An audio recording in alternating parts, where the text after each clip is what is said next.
Hi, ik ben Tom Nassing, beursbox.nl. Leuk dat je kijkt.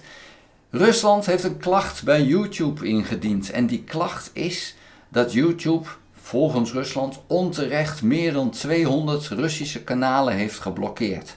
YouTube zegt van ja, we hebben ze geblokkeerd, want ze spuwen alleen maar propaganda. Nou, daar is Rusland het niet mee eens, maar ik denk dat YouTube daar wel gelijk mee heeft. Ik denk zelfs dat YouTube veel te soepel is en dat ze nog veel meer zouden moeten blokkeren. Maar ik ben ook voor vrije meningsuiting. Dus ja, dat is dan een beetje raar. Maar aan de andere kant, er is een oorlog. Het is pure propaganda. Het zijn leugens die Rusland daar aan het spuwen is.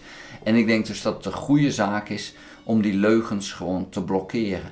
Nou, daarom vind ik het een goede zaak. Maar ik denk dat Rusland nog meer dingen doet en dat YouTube daar te weinig op reageert.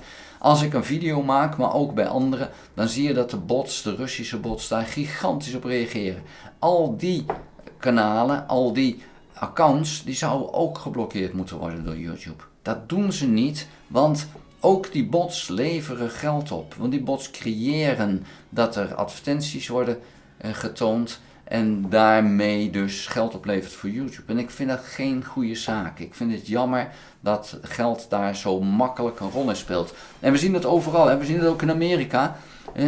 De kanalen waar de ultrarechtse politici mee werken. Ook die pure propaganda, pure leugens en toch heel veel kanalen die dat dag in dag uit maar spuwen.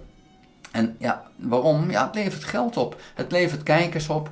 En ja, ze hebben een eigen niche gevonden. Dat is namelijk vaak de oudere Amerikaan die niet erg meer bezig is met het nieuws. Die heeft gewoon zijn televisie aan de hele dag.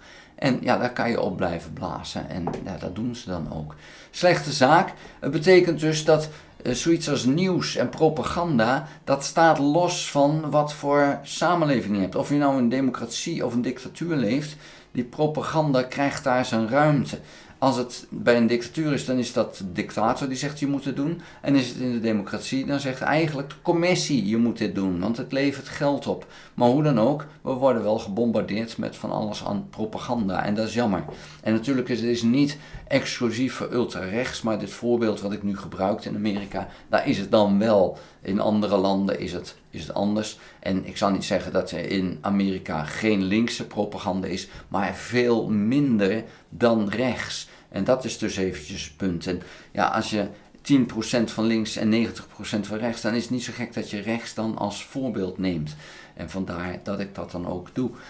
Verder, ja, er is het een en ander te doen in Oekraïne, maar daar ga ik denk ik een aparte video over maken. Want ja, er zijn wel wat ontwikkelingen.